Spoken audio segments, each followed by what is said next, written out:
May 14, 2019. Cristiano Ronaldo walked into a children's hospital in Turin, Italy. Cameras everywhere. Smiling nurses. Excited kids. It was supposed to be a routine charity visit. 30 minutes. Some photos. Some autographs. Easy. But then a 9-year-old boy with leukemia looked Cristiano dead in the eyes and said something that stopped him cold. Something so brutally honest, so painfully true, that Cristiano couldn't speak. Couldn't move. Couldn't breathe. And what he did next, what that boy's words made him realize, changed his entire life. May 14, 2019.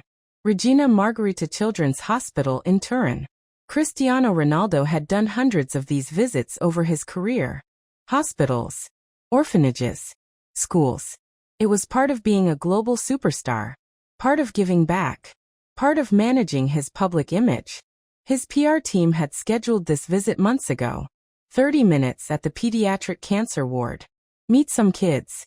Take some photos. Sign some jerseys. Post about it on Instagram. Good publicity. Good karma. Standard procedure. Cristiano arrived at 2 p.m. He was in his third season at Juventus, still performing at an elite level despite being 34 years old. The hospital staff greeted him like royalty. Doctors wanted selfies. Nurses asked for autographs for their kids. The hospital director gave him a tour, explaining the facility, the treatments, the success rates. Cristiano smiled. Nodded. Listened politely. But his mind was elsewhere. He had training at 5 p.m. A match against Atlanta in 3 days. His body was sore. He wanted to get through this quickly and get home. The pediatric oncology ward was on the 4th floor. Bright colors on the walls trying to hide the reality of what happened here. Children fighting for their lives. Some would win. Some wouldn't.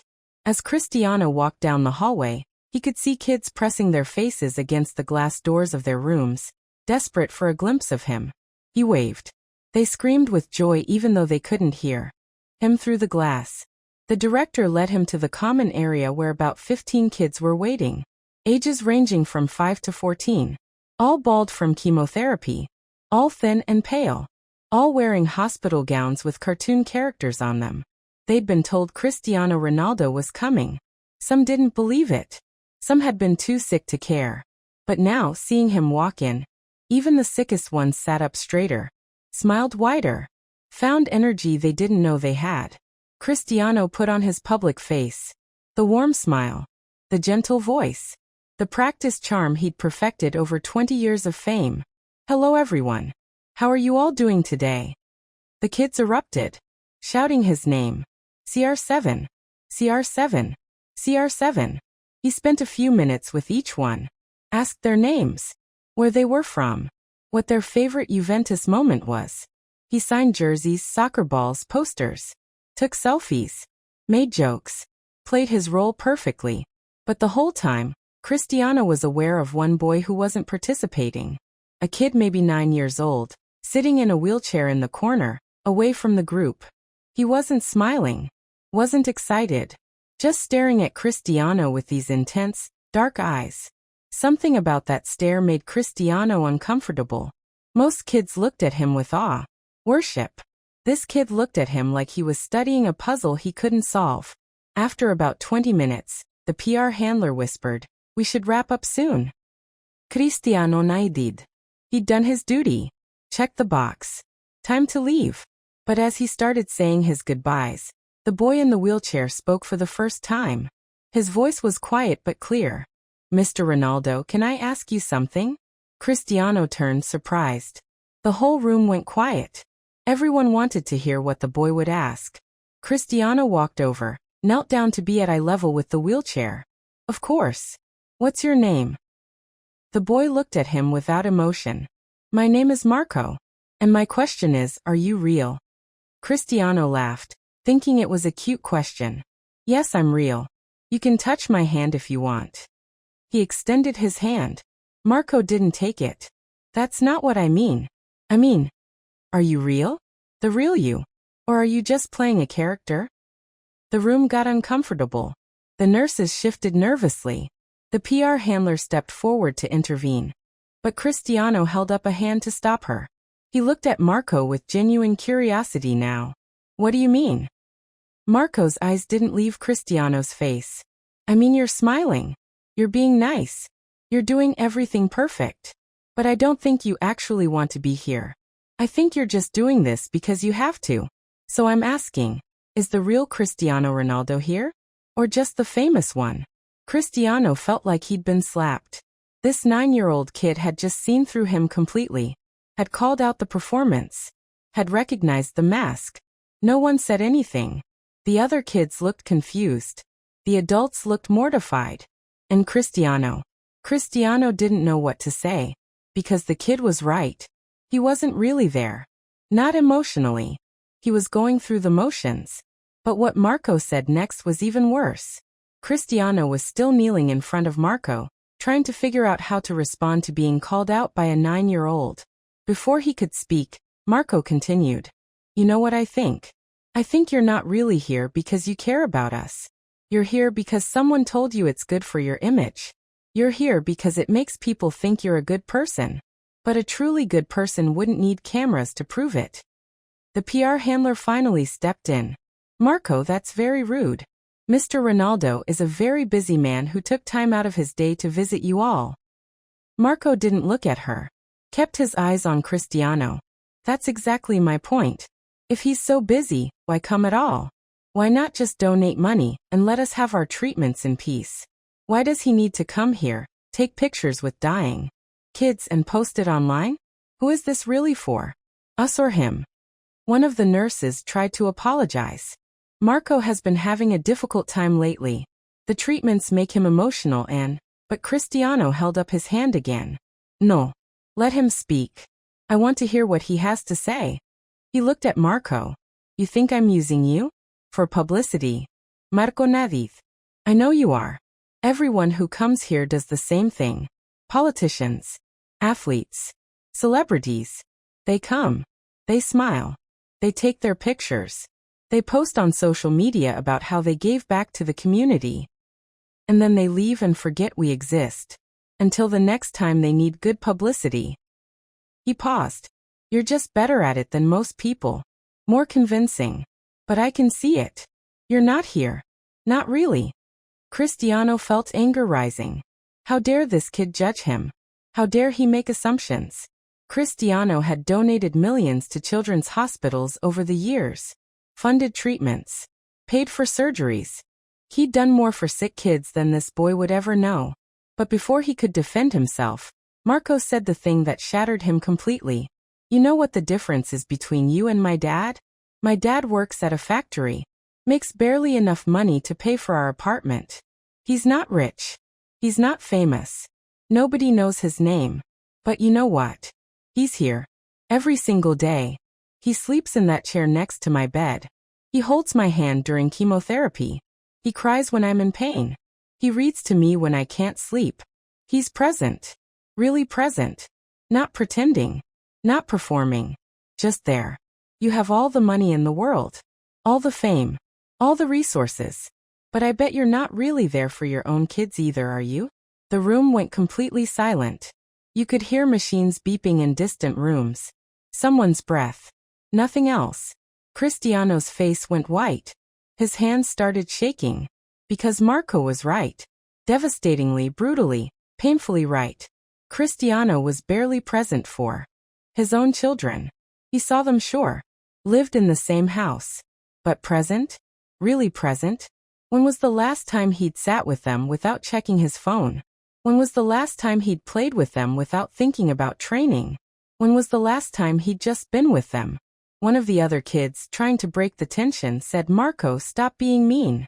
This is Cristiano Ronaldo. Marco finally looked away from Cristiano to the other boy. So what? Being famous doesn't make you a good person. Being present makes you a good person. And he's not present. He's already thinking about leaving. Cristiano stood up slowly. His legs felt weak. Everyone expected him to leave now. To walk out. To let his PR team handle it. Issue a statement. Move on. But Cristiano didn't leave. Instead, he pulled up a chair and sat down. Right there. Next to Marco's wheelchair. You're right, he said quietly. About everything. The room gasped. The PR handler looked panicked. Mr. Ronaldo, we should. But Cristiano ignored her. Kept his eyes on Marco. You're right. I wasn't really here. I was performing. Going through motions. Thinking about what comes next instead of being in this moment. And you're right about my kids too. I'm their father, but I'm not really present. I'm always somewhere else. Always focused on football, on my career, on my legacy. On everything except what actually matters. Marco studied him. So why are you telling me this? You think admitting it makes it better? Cristiano shook his head. No. But lying about it would make it worse. You called me out. And instead of getting defensive or making excuses, I need to sit here and actually face what you're saying. Because you're not wrong, Marco. You're 9 years old, and you see things more clearly than I do at 34. For the first time, Marco's expression softened slightly. Why do you do it then? Why pretend? Cristiano thought about it. Really thought about it. Fear, I guess. Fear that if I'm not perfect all the time, people won't love me anymore. Fear that if I'm not the best, I'm nothing. Fear that if I slow down, even for a moment, everything I've built will collapse. So I keep performing. Keep achieving. Keep moving. Because stopping means facing the fact that maybe I don't know who I am when I'm not Cristiano Ronaldo the footballer. Marco was quiet for a moment.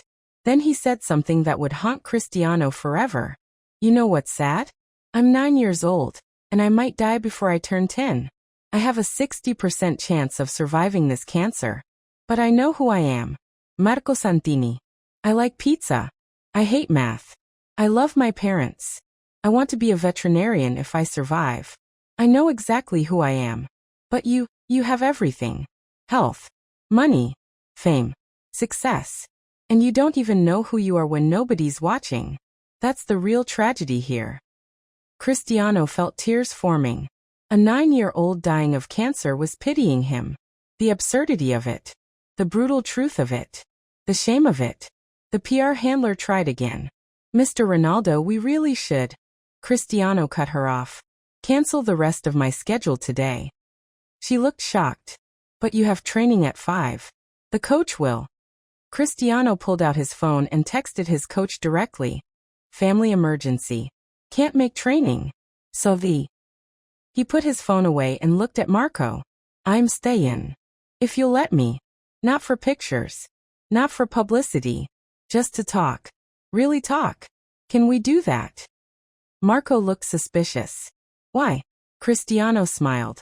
But this time it was genuine. Not the practiced smile. A real one.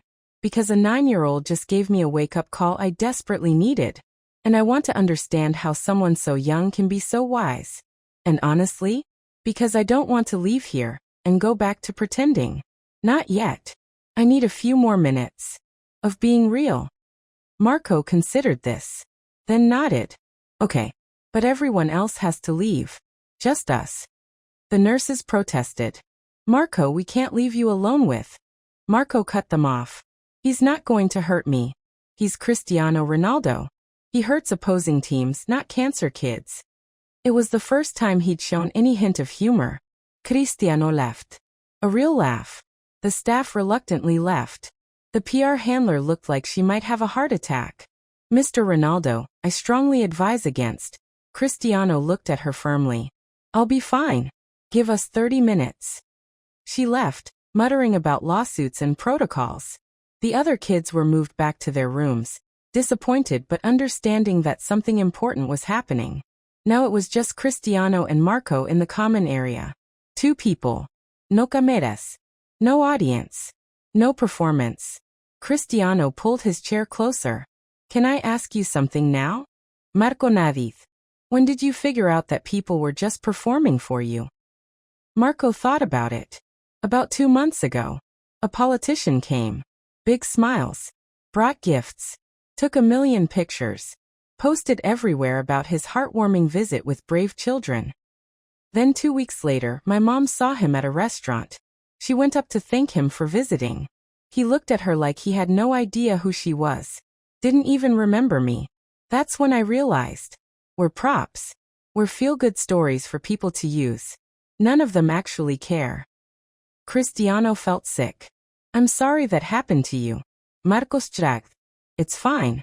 I'd rather know the truth than believe the lie. My dad taught me that. He said, Marco, people will disappoint you. But it's better to see people as they really are than to be surprised when they let you down. Cristiano leaned forward. Your dad sounds like a smart man. Is he here today? Marco shook his head. He had to work. He took so much time off from my treatments that his boss threatened to fire him. So now he works during the day and comes here at night. Sleeps in the chair by my bed. Wakes up at 5 a.m. to go back to work.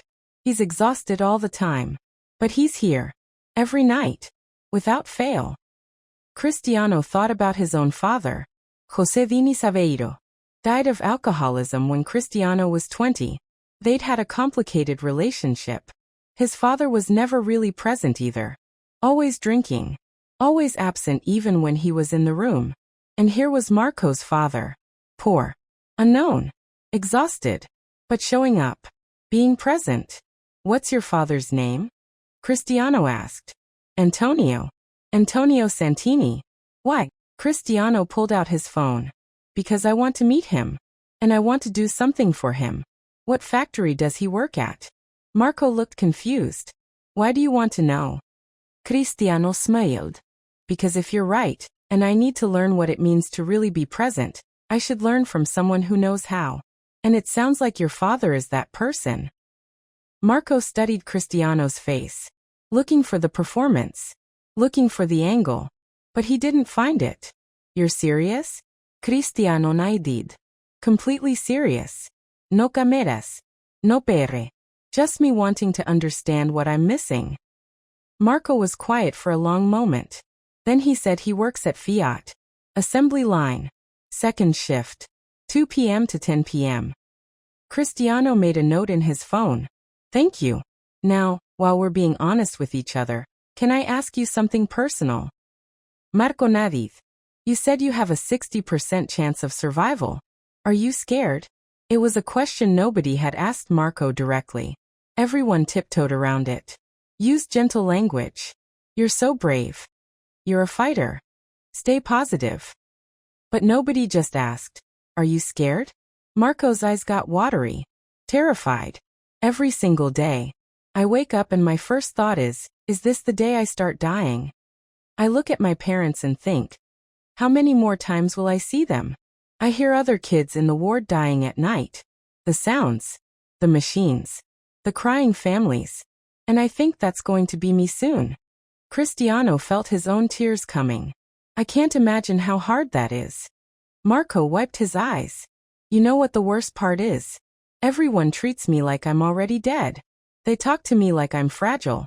Like I might break. They don't tell me the truth about anything because they think I can't handle it. But I can handle it. What I can't handle is being treated like I'm not real anymore. Like I'm already a ghost. Cristiano understood that feeling in a different way. People treat me like I'm not real either. Like I'm a symbol. An icon. CR7. Not Cristiano. Just the brand. The image. The performance.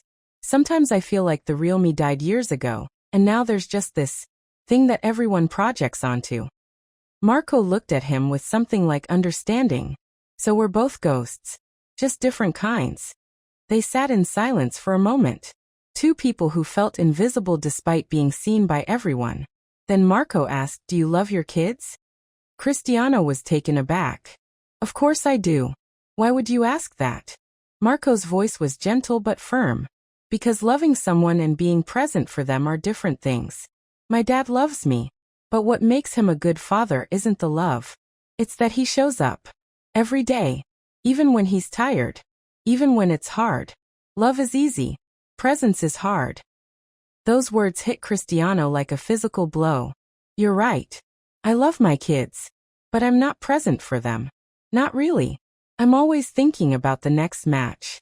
The next goal. The next record. Even when I'm home, I'm not home. I'm somewhere else in my head. Marco Nadid Nawingli. That's what I thought. You look like someone who's never where he is. What Marco said next changed Cristiano's entire perspective on fatherhood. success, and what actually matters in life. Marco adjusted himself in his wheelchair, wincing slightly from pain. Cristiano noticed. Are you okay? Should I call a nurse? Marco waved him off. I'm fine. Pain is just part of it now. You get used to it. Cristiano couldn't imagine getting used to pain. Can I ask you something else? If you could tell your father one thing, what would it be? Marco didn't hesitate. That he's enough. That he doesn't have to work himself to death to prove he's a good dad. That just being there is enough. He looked at Cristiano. What would you tell your kids if you were being completely honest? Cristiano thought carefully. I'd tell them I'm sorry. Sorry for all the times I chose football over them. Sorry for all the moments I missed because I was training.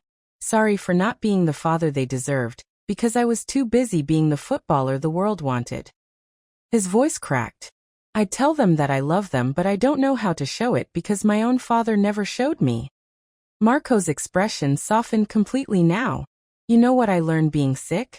Time is the only thing that matters. Not money. Not fame.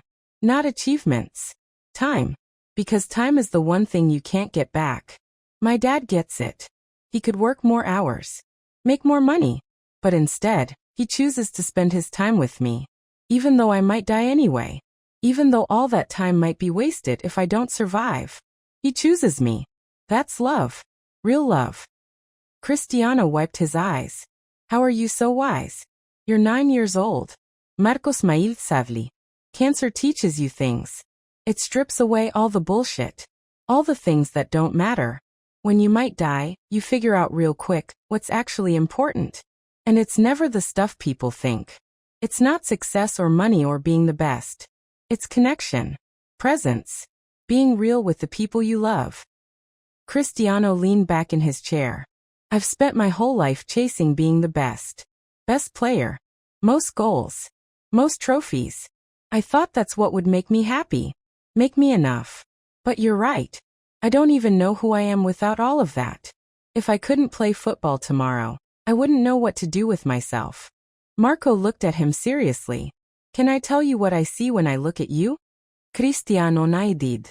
I see someone running from himself. Running so fast that he never has to stop and face the fact that he's scared. Scared of not being special. Scared of being ordinary. Scared of being loved for who he is instead of what he does. So you keep performing. Keep achieving. Keep running. Because stopping means facing yourself. And that's terrifying. Cristiano was crying openly now. Not caring. Not performing. Just feeling. You're right. You're absolutely right. I am running. I've been running my whole life. From poverty. From my father's alcoholism. From being the kid from Madeira, who everyone said would never make it. I ran so far and so fast that I became Cristiano Ronaldo. But I left Cristiano behind somewhere. And I don't know how to get him back. Marco reached out and took Cristiano's hand. A 9-year-old comforting a grown man. You get him back by stopping. By being still. By being present. By letting people see you when you're not perfect. By being brave enough to be ordinary sometimes. He squeezed Cristiano's hand. You want to know what real courage is? It's not scoring goals in front of millions. It's showing up for your kids when you're tired. It's admitting you don't have all the answers. It's being vulnerable. That's the courage my dad has. That's the courage you need to find. They sat there holding hands for a few minutes. Just being. No words. No performance. Just two humans connecting. Finally, Cristiano said, "Thank you, Marco. I came here thinking I was doing you a favor. But you've given me something I didn't even know I needed. Perspective. Truth. A wake-up call." Marco smiled. You want to know the funny thing? This is the first time today I haven't thought about cancer. Usually it's all I think about. But talking to you, really talking, I forgot for a while. So maybe we helped each other. Cristiano laughed through his tears. Maybe we did. Then Marco asked one more question that would stay with Cristiano forever. What are you going to do now? Are you going to go back to your life and forget this conversation? Or are you going to actually change? Cristiano looked him in the eyes. I'm going to change. I don't know how yet. But I'm going to try. I'm going to be present. Really present. For my kids. For the people who matter. I'm going to stop running. Marco nadi de provingli. Good. Because the world doesn't need another great footballer. There are lots of those. What the world needs is good fathers. Good people. That's rarer. Cristiano stood up. Can I visit you again? Not for cameras. Not for PR. Just to check in. To see how you're doing. Maybe learn more from the wisest 9-year-old I've ever met. Marco grinned. Only if you promise to tell me honestly how it's going. No performing. No pretending everything's perfect. Real talk. Cristiano extended his hand for a shake. Deal. They shook hands. But then Marco pulled him into a hug. A real hug. And Cristiano hugged back. Holding this fragile boy who was teaching him how to be human again. But what Cristiano did when he left that hospital would shock everyone who knew him. Cristiano left the hospital at 7 p.m. 5 hours after he'd arrived. His PR handler was furious. You missed training. The coach is livid. What were you doing in there? Cristiano ignored her. Got in his car. Drove home. But instead of going to his mansion, he stopped at a small cafe. Sat alone. And thought about everything Marco had said. He pulled out his phone and looked at photos of his kids. Cristiano Jr., 9 years old. Eva and Matteo, his twins, 5 years old. Alana, 2 years old. Beautiful kids. Happy in the photos. But were they happy in real life? When was the last time he'd asked them? Really asked them. Not did you have fun today? But are you happy? Do you feel loved? Do you feel like I'm present in your life? Cristiano realized he didn't know the answers. Didn't know what his kids' fears were. What they dreamed about. What made them laugh. He knew their schedules. Knew their tutors' names. Knew what activities they did. But he didn't know them. Not really. Because he'd never been still enough. Never been present enough. Always moving. Always achieving. Always performing. He called Georgina. Where are the kids? She sounded worried. At home. Why? Are you okay? Your PR team called and said. Cristiano cut her off. I've fine. Better than fine actually. I need you to do something for me. Tell the nanny she can take the night off. Tell the chef we won't need dinner. Send everyone home. I'm coming and I want it to be just us. The family. No staff. No distractions. Can you do that? Georgina was confused but agreed. Okay. But Cristiano, what's going on? He smiled. I'll explain when I get there. Just trust me. Please. He hung up and drove home. When he arrived, the house was quieter than usual. No staff bustling around. No chef in the kitchen. Just Georgina and the kids in the living room. Cristiano walked in and his kids barely looked up. They were used to him coming and going. Hi Papa, Cristiano Jr. said absently, focused on his video game. The twins were coloring. Alana was playing with blocks. Normal evening. Nothing special. Just like 1,000 other evenings where Cristiano was physically present, but emotionally absent. But tonight would be different. Cristiano sat down on the floor. Right there in the middle of the living room. The kids looked up, surprised. Papa never sat on the floor. Can we talk? He asked. They looked at each other, confused. About what? Cristiano Jr. asked. About everything. About nothing. About whatever you want. I just want to be here. With you. Really here. The kids didn't know how to respond. This wasn't normal Papa behavior. Normal Papa came home, kissed them, asked how their day was while checking his phone, maybe watched them do something for 5 minutes, then disappeared to his gym or his office or his recovery room. Normal Papa was busy. Important. Always somewhere else. But this Papa was sitting on the floor, looking at them like he was seeing them for the first time. Georgina watched from the doorway, not understanding but sensing something significant was happening. Cristiano looked at her. Join us. Please. She came and sat down. Now the whole family was on the floor together. Cristiano took a deep breath. I need to tell you all something. And I need you to listen. Really listen. He told them about Marco. About the hospital visit. About being called out by a 9-year-old. About realizing he'd been performing instead of being present. About understanding that he was failing as a father not because he wasn't providing for them, but because he wasn't there for them. "I'm sorry," he said, tears forming. "I'm so sorry for all the times I chose football over you. For all the moments I missed. For being here but not here." Cristiano Jr., old enough to understand, looked at his father with wide eyes. "Papa, are you okay?" Cristiano naidid. "I am now. Or I will be. Because starting today, things are going to be different. I'm going to be different. I'm going to be present. Really present. I'm going to put down my phone during dinner.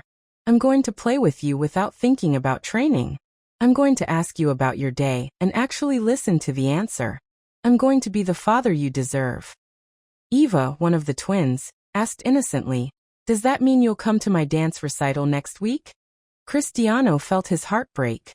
He hadn't even known there was a dance recital. "You have a dance recital?" Eva nodded. "Next Wednesday. But it's okay if you can't come. Mama said you're very busy." Cristiano looked at Georgina. She shrugged sadly. "You have a sponsor meeting that day. I didn't want to bother you." Cristiano pulled out his phone right then and there. Emailed his agent. "Cancel the sponsor meeting next Wednesday. Family commitment. Non negotiable." He looked at Eva. "I'll be there. Front row. I promise." Eva's face lit up like Christmas morning. "Really?" Cristiano pulled her into his lap. "Really? And not just next Wednesday. I'm going to be at everything. Every recital. Every school event. Every moment that matters to you. Because you matter more than any sponsor. Any meeting. Any match. You are what matters." What happened next would become the most important night of Cristiano Ronaldo's life. Cristiano stood up. "Who's hungry?" Everyone raised their hands. "Okay. We're making dinner together. All of us." Georgina looked surprised. "You want to cook?" Cristiano laughed. "I want to try to cook. I'll probably be terrible at it. But we'll figure it out together." They went to the kitchen. Cristiano had no idea what he was doing. He'd never cooked a meal in his life. His personal chef handled everything. His nutritionists planned every meal to the calorie. But tonight there was no chef. No nutritionist. Just a family and a kitchen, and no idea what to do. "What should we make?" Cristiano asked. "Pizza," the kids shouted in unison. Georgina laughed. "You want to make pizza from scratch?" Cristiano shrugged. "Why not? How hard can it be?" Very hard, as it turned out. The dough was too sticky, then too dry. The sauce splattered everywhere. The cheese ended up on the floor more than the pizza. The kitchen became a disaster zone. But something magical was happening. They were laughing. Really laughing. Cristiano Jr. got flour in his hair. Eva and Matteo had sauce on their faces. Alana was making handprints on the counter with olive oil. Georgina was taking pictures of the chaos. And Cristiano was present. Fully present. Not thinking about training. Not checking his phone. Not worried about his diet or his recovery or his next match. Just there. Making terrible pizza with his family. When they finally got the pizzas in the oven, 3 attempts later, they were a mess. Covered in flour and sauce. The kitchen looked like a war zone. But they were happy. Genuinely happy. While the pizzas cooked, they sat at the kitchen table. Cristiano looked at each of his kids. "Tell me something. Something I don't know about you."